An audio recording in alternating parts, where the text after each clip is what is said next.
आज के समय में 2500 से ज्यादा म्यूचुअल फंड है, लेकिन अगर उन 2500 से म्यूचुअल फंड पर ढंग से आप मल्टीपल पैरामीटर लगा करके जब चेक करोगे तो अच्छे म्यूचुअल फंड 10, 12, 15 से ऊपर नहीं है। लेकिन सबसे बड़ा कंसर्न है कि हर म्यूचुअल फंड अपने आप को बेस्ट बोल रहा है, हर म्यूचुअल फंड मार्केट कर रहा है अपने आप को। तो वो 10-15 म्यूचुअल फंड जो अच्छे वाले हैं वो कैसे चुने? CAGR देख करके, जो यूट्यूब पर हर कोई बताता है? नहीं चाचा, CAGR बहुत छोटा सा फैक्टर है। असली फैक्टर उस CAGR के अंदर 6 लेवल और अंदर घुसना है। तो वो 6 लेवल अंदर घुस करके कैसे देखेंगे वो आज समझाने वाला हूं। आज जो समझाने वाला हूं ना, ये बड़े बड़े ट्रेनर, बड़े बड़े फंड मैनेजर अपने पेड सेमिनार में, पेड लेक्चर्स में सिखाते हैं, जो आज मैं आपको फ्री में देने वाला हूं, फ्री में। और मुझे तो लगता है कि भैया यूट्यूब पे तो मुझे कहीं ऐसा कुछ कंटेंट नहीं मिला है जो आज आपको सिखाने वाला हूं।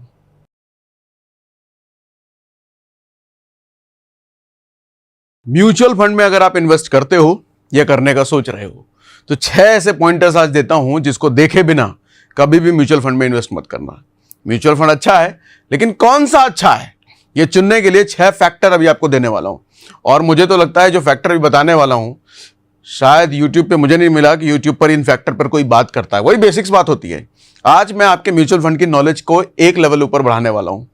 और 10 म्यूचुअल फंड इन्वेस्टर में से मुझे लगता है शायद 8 लोगों को यह पता नहीं होता, और आज आपको पता चलेगा। खैर, वो फैक्टर्स बात करने से पहले मैं कुछ प्रॉब्लम पर बात कर लेता हूं। कौन सी प्रॉब्लम्स को ये जो फैक्टर की बात करने वाला हूं प्रॉब्लम सॉल्व करता है, मतलब प्रॉब्लम है क्या एक्चुअली। सबसे पहला प्रॉब्लम, मेरे फंड का रिटर्न तो 15% है, पर मुझे सिर्फ 13% क्यों मिल रहा है? पता नहीं आपने नोटिस किया कि नहीं किया अपने म्यूचुअल फंड को, कि आपका भले 15% CAGR आ रहा है आपके म्यूचुअल फंड का, है ये साइट पे दिख रहा है, आपके ऐप में दिख रहा है, लेकिन अगर आप निकालने जाओगे या आपके हिस्से में कितना पैसा बन रहा है तो आपको पता चलेगा 13% बन रहा है। ऐसा झोल का है भैया, समझाऊंगा। ये आपका म्यूचुअल फंड इंडेक्स फंड से बेटर है क्या? बताओ, क्या आपके टूथपेस्ट में नमक है? वैसा वाला सवाल नहीं लग रहा है, लेकिन ये जेन्युइन सवाल है। आपने जो भी फंड में इन्वेस्टमेंट कर रखा है, क्या वो फंड अपने बेंचमार्क इंडेक्स से बेहतर है? कैसे जानोगे? समझाऊंगा अभी। क्या आपके म्यूचुअल फंड का एक्सपेंस रेशियो जस्टिफाइड है? 1%, 1.5%, 2% वो जो फंड मैनेजर ले रहा है, क्या वो उतना लेने के बदले उतना रिटर्न निकाल के आपको दे पा रहा है? अगर वो 3% ले रहा है या 2% ले रहा है, उससे ज्यादा रिटर्न निकाल के दे रहा है तो ठीक है, जस्टिफाइड है। अगर 2% ले रहा है और बेंचमार्क इंडेक्स से भी कम रिटर्न निकाल के दे रहा है तो गड़बड़ है ना भैया, आपका लुटा रहा है पैसा। फिर कैसे पहचानेंगे? समझाऊंगा। क्या फंड मैनेजर की फीस उसके परफॉर्मेंस के लायक है? फंड मैनेजर जितना रिटर्न निकाल के आपको दे रहा है और आप बदले में जितनी फीस दे रहे हो एक्सपेंस रेशियो के फॉर्म में, जस्टिफाइड है? ये निकालेंगे आज हम। अगर 2 फंड के रिटर्न सेम हैं तो दोनों में कौन सा फंड चुने? पता चले एक पराग पारिक का कोई फंड ले लिया, पता चले कोई मोतीलाल का फंड ले लिया, दोनों सेम बेंचमार्क को फॉलो कर रहा है, लेकिन दोनों का रिटर्न भी सेम है। अब कौन सा फंड बेटर है? कैसे? अरे रिटर्न तो सेम है तो दोनों बराबर है, दोनों एक जैसा है। ऐसा नहीं होता। पता चलेगा 3 साल बाद उनमें से कोई एक भाग जाएगा और दूसरा पीछे रह जाएगा। आज मैं कैसे जानूं कि 3 साल बाद कौन ज्यादा भागेगा? ये बताऊंगा। अगर 2 अच्छा, ये तो हो गया। उसके बाद, क्या इस फंड का रिटर्न स्टेबल है या ज्यादा उछल कूद कर रहा है? आपने जिस फंड में इन्वेस्ट कर रखा है वो भैया एकदम उछाल मार रहा है, कभी कभी एकदम नीचे गिर जा रहा है, तो आपकी धड़कनें भी ऐसे ही ऊपर नीचे होंगी। तो आप चाहोगे ना आपका फंड इतना उछाल हो, इतना नीचे ना जाए, थोड़ा स्टेबल टाइप का फंड हो। कैसे पहचाने? बताऊंगा भी। क्या आपके फंड ने जितना ज्यादा रिस्क लिया उतना ज्यादा रिटर्न दिया? पहला सवाल तो ये है कि रिस्क कितना लिया है, कैसे पता करें? बताऊंगा। अच्छा, जितना भी रिस्क लिया क्या उतना रिटर्न दिया? पता चलेगा अभी। क्या सिर्फ 1 से 2% ज्यादा रिटर्न के लिए रिस्की फंड लेना चाहिए? एक फंड ए है, दूसरा फंड बी है, एक फंड 12% दे रहा है, दूसरा फंड 14% दे रहा है, लेकिन पता चले 14% निकालने के लिए उसने आपका कलेजा निकाल के बाहर लाके बेच दिया। इतना ऊपर और इतना नीचे जा रहा है। इतना रिस्क लेना ठीक भी था 2% निकालने के लिए? कैसे जाने? ये बताता हूं। क्या है फंड का ईयरली ट्रेंड? क्या ऊपर, कितना नीचे, ये बात करेंगे। क्या फंड ने डाउनसाइड वोलेटिलिटी को प्रॉपर मैनेज किया है?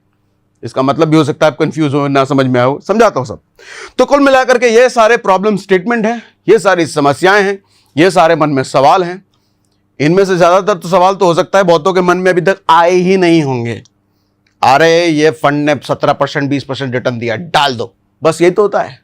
पिछला 20 साल का, 15 साल का, 10 साल का रिटर्न देख लिया, डाल दिया। अरे खाली रिटर्न काफी नहीं है चाचा, 6 और फैक्टर हैं। अब एक एक फैक्टर ध्यान से समझिए। हाँ, सबसे पहला प्रॉब्लम स्टेटमेंट पर बात करते हैं। यह वाला तो हो सकता है आपको पता भी होगा, लेकिन इसके बाद वाला गारंटी है 10 में से 8 लोगों को नहीं पता होगा। हो सकता है ये वाला पता हो, इसके बाद वाला पता नहीं होगा, इसके बाद वाले बाकी 5 नहीं पता होंगे, ये वाला तो हो सकता है पता हो। मेरे फंड का रिटर्न तो 15% है, पर मुझे 13 क्यों मिल रहा है? ये ज्यादा कॉम्प्लिकेटेड आंसर नहीं है। एक्सपेंस रेशियो, अगर आप इन्वेस्टर हो म्यूचुअल फंड के तो ये आपको पता होगा, हो सकता है। खैर नहीं पता तो समझा भी देता हूं। म्यूचुअल फंड चलाने के लिए खर्चे होते हैं कुछ। अब जो फंड मैनेजर दिन रात बैठ करके आपके पोर्टफोलियो को एडजस्ट कर रहा है, आपको ज्यादा रिटर्न देने के चक्कर में दिन रात मेहनत कर रहा है, भैया उसकी सैलरी भी होगी ना, एडवर्टीजमेंट कॉस्ट भी होगा ना, मार्केटिंग कॉस्ट भी होगा ना, सब कहां से निकलेगा? एक्सपेंस रेशियो से। एक्सपेंस रेशियो कितना होता है? आधे % से लेकर के 2.5%, कभी कभी बहुत रेयर पर 3 होता है, 3 तो नहीं होता, 2.5% तक समझ लो, वो एक्सपेंस रेशियो होता है। तो वो आपके उस खर्चे से इतना बड़ा खर्चा मैनेज हो रहा होता है। फंड मैनेजर की सैलरी, रिसर्च टीम की कॉस्ट, एडमिन कॉस्ट, मार्केटिंग, ये सब निकाला जाता है उस एक्सपेंस रेशियो से।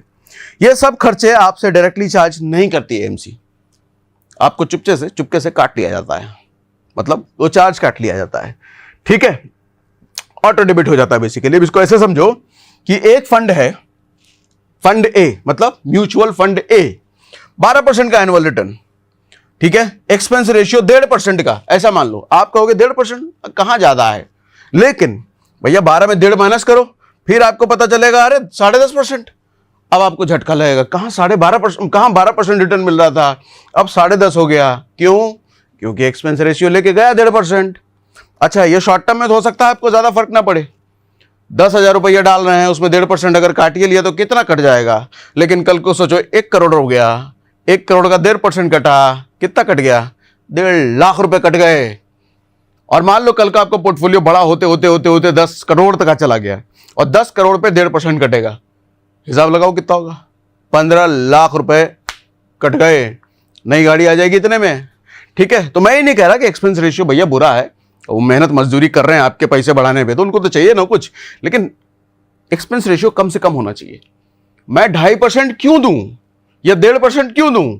अगर 1% वाला ऑप्शन अवेलेबल है तो, अगर आधा % वाला अवेलेबल है तो ये देखना जरूरी है, एक्सपेंस रेशियो कम से कम होना चाहिए, ठीक है। तो इसी बात को मैंने यहां पे एक्सप्लेन किया था, एग्जांपल के जरिए मैंने समझा दिया आपको। अच्छा, एक बात और, हाँ ये ध्यान से समझिएगा, एक्टिवली और पैसिवली मैनेज फंड, 2 तरह के फंड होते हैं। एक्टिव मैनेज फंड मतलब म्यूचुअल फंड जो फंड मैनेजर मैनेज करते हैं, पैसिव म्यूचुअल फंड वो जो इंडेक्स फंड होते हैं, जो फंड मैनेजर मैनेज नहीं करते। जैसे निफ्टी 50 कंपनियां हैं भैया, है निफ्टी 500 या मिड कैप का निफ्टी जो इंडेक्स होता है, ये सारे फंड का जो इंडेक्स फंड है वो एक्टिवली मैनेज फंड नहीं है, उसको फंड मैनेजर मैनेज नहीं कर रहे हैं, ठीक, तो उसको पैसिव फंड बोलते हैं। अब एक्टिव फंड जिसमें fund manager actively stock select करता है, यूजुअली हाई एक्सपेंस रेशियो होता है 1 से 2%, कभी कभी 2.5% भी होता है। ये पैसिव फंड का एक्सपेंस रेशियो आधा % तक होता है, 0.1% से लेकर के 0.5% तक। तो इतना कम एक्सपेंस रेशियो है पैसिव फंड का। तो अब कंसर्न समझना, अगर पैसिव फंड इतना कम एक्सपेंस रेशियो लेकर के एक्टिव फंड के बराबर रिटर्न दे दे, तो आप कौन सा चुनना चाहोगे? कौन सा चुनना चाहोगे? पैसिव फंड ना। पैसिव फंड इतना कम एक्सपेंस रेशियो ले रहा है और ये बराबर एक्टिव फंड के दे सकता है। इस पर आएंगे अभी, ये अभी भेद नहीं खोलूंगा मैं। अच्छा, ये देखो, आप कोई भी ब्रोकर ऐप यूज करते हो, किसी से भी म्यूचुअल फंड में इन्वेस्ट करते हो, हर जगह पर आप देख सकते हो एक्सपेंस रेशियो आपको ऐसा करके दिखता है, ठीक। अब अगला प्रॉब्लम स्टेटमेंट, क्या आपका म्यूचुअल फंड इंडेक्स फंड से बेटर है? जो अभी अभी मैंने पूछा आपसे, आप जो एक्टिव फंड में पैसा डाल रहे हो, वो एक्टिव फंड किसी ना किसी बेंचमार्क इंडेक्स को तो फॉलो कर रहा है। हर म्यूचुअल फंड किसी ना किसी बेंचमार्क इंडेक्स को फॉलो करता है, तो वो बेंचमार्क इंडेक्स से ज्यादा रिटर्न निकाल के दे रहा है क्या? क्योंकि benchmark index passively manage fund होता है, उसको कोई फंड मैनेजर, क्या बोल गया मैं, मंड फंड नहीं, मतलब उस बेंचमार्क इंडेक्स को क्या कोई फंड मैनेजर मैनेज कर रहा है? नहीं। आपके फंड जो एक्टिवली मैनेज फंड है आपका, उसको कोई फंड मैनेजर मैनेज कर रहा है? यस। तो क्या आपका वाला फंड बेंचमार्क से ज्यादा रिटर्न दे रहा है या कम दे रहा है? तो ज्यादा दे रहा है तो बेटर है, कम दे रहा है तो खराब है। तो वो पहचानेंगे भी। क्या आपके फंड का एक्सपेंस रेशियो जस्टिफाइड है? जितना दे रहे हो उतने का वैल्यू मिल रहा है कि नहीं? क्या फंड मैनेजर के चार्जेस उसके परफॉर्मेंस के लायक हैं? जितना पैसा दे रहे हो उतना पैसे के हिसाब से फंड मैनेजर में कोई रिटर्न निकाल के दे रहा है कि नहीं दे रहा? ये समझते हैं। अब समझो, इसका सॉल्यूशन है अल्फा। ये नहीं सुना होगा या सुना भी होगा। अरे मैं नहीं कह रहा इसे सारा बेवकूफ है, मैं ही बहुत जानकार आदमी हूं, ऐसा नहीं कह रहा मैं। बहुत लोग जानकार हैं भैया, मैंने भी किसी से सीखा है, मैं भी सीखता हूं, ईगो पे ना ले लेना। लेकिन यह है कि ज्यादातर लोगों को नहीं पता होता, ये मैं कह रहा हूं। अल्फा क्या होता है? ये समझो, ये फंड मैनेजर का रिपोर्ट कार्ड है।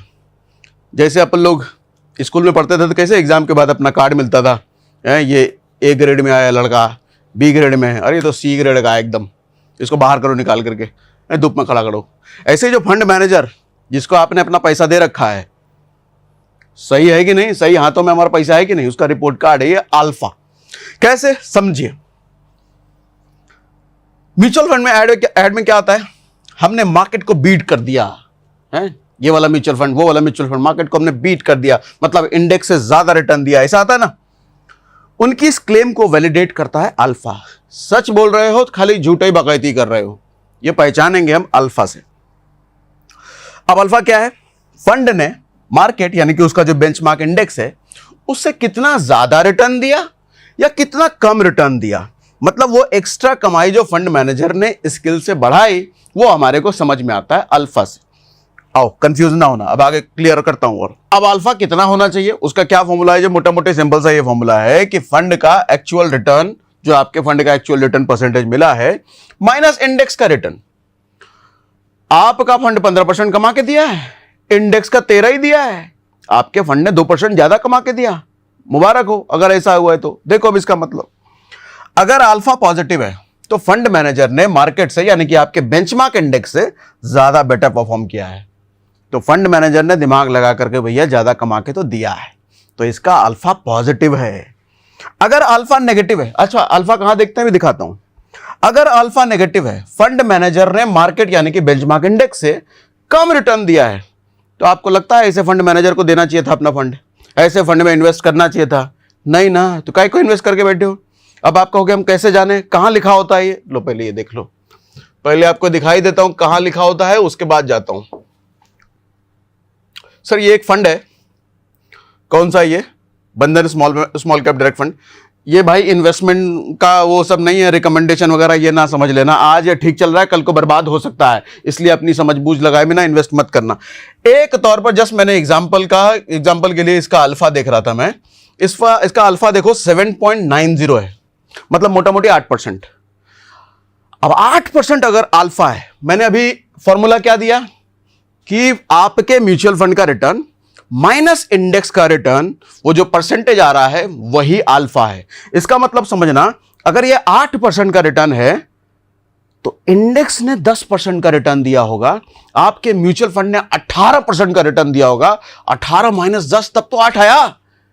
बाप रे बाप, मतलब निफ्टी स्मॉल कैप जो कि बेंचमार्क इंडेक्स है और आपका कोई XYZ स्मॉल कैप जो बेंचमार्क इंडेक्स से 8% ज्यादा रिटर्न दिया, क्या बेहतरीन म्यूचुअल फंड है यार। समझ आ रहा है?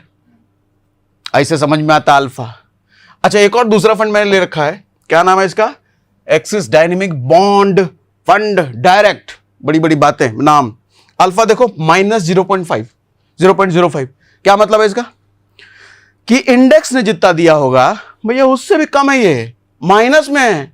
तो पैसिवली मैनेज फंड जो था, इंडेक्स फंड जो पैसिव फंड है, उससे भी कम आपका एक्टिव फंड दे रहा है, और एक्टिव फंड वो एक्सपेंस रेशियो भी ज्यादा ले रहा है।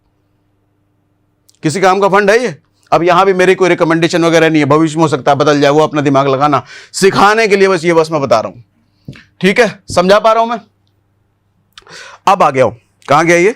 अगर अल्फा 0 है, इंडेक्स ने भी 10% दिया, आपके फंड ने भी 0 दिया, मतलब वो बराबर है, क्या ऐसे फंड में इन्वेस्ट करना चाहोगे? इंडेक्स ने भी 10% दिया, आपके फंड ने भी दिया, ऐसे फंड में करना चाहोगे? नहीं अभी वाला ये बताओ। करना चाहिए? नहीं करना चाहिए। पूछो क्यों? क्योंकि आपका फंड एक्टिव वाला जो म्यूचुअल फंड है, एक्सपेंस रेशियो ज्यादा है, उसमें फीस ज्यादा आप दे रहे हो। तो जब पैसिव और एक्टिव दोनों सेम दे रहे हैं तो मैं एक्टिव में क्यों जाऊं, ज्यादा फंड में क्यों, ज्यादा एक्सपेंस रेशियो में क्यों दूं, बेकार है वो। तो अल्फा हमेशा पॉजिटिव हो, ऐसा ही म्यूचुअल फंड देखिए। अब तक आप क्या देख रहे थे, CAGR 15% है इसका, बढ़िया फंड है, डाल दो पैसा, ये देख रहे थे, ये देखा था आज से पहले। ऐसा कई बार होगा, CAGR अच्छा होगा, 18% होगा, 20% होगा, अल्फा कम होगा, अल्फा नेगेटिव होगा। तो ये देखकर आज के बाद डिसाइड करना, अल्फा खराब है, फंड खराब है, मारो गोली उसको। ठीक, आ गया हूं। अगर मजा आ रहा है, बेहतरीन इंफॉर्मेशन दिया तो मुझे कमेंट बॉक्स में लिख के बताओ क्या बेहतरीन समझा, इससे पहले पता ही नहीं था। ऐसा लिख के बताओ मेरे को, जल्दी जल्दी जल्दी। चलो पहले लिख दो तब आगे बढ़ता हूं। अरे लिखो भैया, चलो अगला बताता हूं फिर। ऐसा हो सकता है CAGR अच्छा हो और एक्सपेंस अल्फा माइनस हो सकता है, ये भी हो सकता है। ये आपको एक्सप्लोर करने वाली चीज है। आप एक्सप्लोर करके मुझे स्क्रीनशॉट भेजना, ये फंड का नाम बताना कि ऐसा कोई फंड है जिसका ऐसा ऐसा हुआ है। अब इसको एग्जांपल से जरा समझिए। आपका जो बेंचमार्क इंडेक्स है, म्यूचुअल फंड का बेंचमार्क इंडेक्स है, उसने एक साल में 12% रिटर्न दिया, ठीक है। लेकिन आपका जो फंड ए है, मान लो वो 15% का रिटर्न दिया। फंड बी है, कोई दूसरा फंड है, वो 10% का रिटर्न दिया। अब सवाल ये है कि कौन सा ज्यादा अच्छा है। अल्फा फॉर फंड ए 3% होगा इसका अल्फा। क्यों भैया, ये 15% माइनस 12%, तो 3% का इसका अल्फा है, अल्फा पॉजिटिव है। कहने का मतलब आपका फंड ज्यादा दे रहा है, इंडेक्स फंड कम दे रहा है, तो अच्छा है। एक्सपेंस रेशियो लेकर के ज्यादा रिटर्न दे रहा है तो अच्छा है। लेकिन दूसरा फंड भी जो है वो 10% रिटर्न दे रहा है, जबकि इंडेक्स 12 दे रहा है, ये एक्सपेंस रेशियो भी ज्यादा ले रहा है, -2 में इसका अल्फा निकल रहा है। छूना मत ऐसे फंड को, एकदम बाहर फेंक दो तुरंत। तो फंड मैनेजर ने अपनी स्किल दिखाई और सही स्टॉक चुना, सही जगह पैसा लगाया, आपका पैसा बढ़ा है, तो ये अच्छा है, जस्टिफाइड है यहां पर पैसा जाना। अल्फा क्यों इंपॉर्टेंट है? आप म्यूचुअल फंड में इन्वेस्ट कर ही इसलिए रहे हो क्योंकि आप ये चाहते हो कि professional fund manager at least market को बीट करके उससे ज्यादा रिटर्न निकाल के दे, तभी ज्यादा एक्सपेंस रेशियो और तभी आप एक्टिवली मैनेज फंड में जा रहे हो। लेकिन अगर ऐसा ना हो फिर काहे को जाना। ये कुछ एग्जांपल जो मैंने अभी आपको दिखाई दिया खोल करके। उसके बाद अगला प्रॉब्लम स्टेटमेंट सुनिए। क्या इस फंड का रिटर्न स्टेबल है या ज्यादा उछल कूद करता है? आज दिख रहा है 15% है, आगे भी देगा क्या? कोई श्योरिटी गारंटी है क्या? या आगे ये 10 पे चला जाएगा? समझते हैं। क्या ये फंड रोलर कोस्टर तो नहीं है? रोलर कोस्टर समझते हो, ऊपर नीचे, धड़कने भी ऊपर नीचे होती है तब। इसका सॉल्यूशन है स्टैंडर्ड डेविएशन। जितना लो है उतना स्मूथ है। क्या होता है ये समझिए। ये एक तरह का झटका मीटर है, कितना झटका लगता है, कितने इसको शॉक लगते हैं। ये बताता है कि एक म्यूचुअल फंड अपने एवरेज रिटर्न से कितना इधर उधर भागता है। समझा रहा हूं भी। इससे ये पता चलता है कि रिटर्न कितने कंसिस्टेंट है over the period of time. अगर रिटर्न हर साल एवरेज के आसपास रहता है तो स्टैंडर्ड डेविएशन लो है, मतलब फंड स्टेबल है। कहने का मतलब हर साल अपने एवरेज के पास रहने का मतलब, अभी चलो एग्जांपल से ही समझा देता हूं इसको आगे आकर के। 5 साल का रिटर्न है मान लो, अगर कोई फंड है आपका और 5 साल का रिटर्न है, एक साल 11% दिया, एक साल 12% दिया, एक साल 13% दिया, एक साल 11 फिर से दिया, एक साल 13% दिया, ऑन एन एवरेज मैंने मान लिया 12% रिटर्न दिया। CAGR 5 साल का, ठीक है, CAGR हो गया 12%। ज्यादा ऊपर नीचे नहीं रहा ये, मतलब 12% 5 साल का CAGR है, लेकिन पिछला साल 11 रहा, कभी 12 रहा, कभी 13 रहा, कभी 11 रहा, मतलब जितना CAGR है उसके आसपास का ही हर साल का रिटर्न है। तो इसका मतलब क्या दिखता है? स्टेबल है। ये स्टेबल है मतलब स्टैंडर्ड डेविएशन इसका लो है, ठीक है। स्टेबिलिटी समझ में आती है।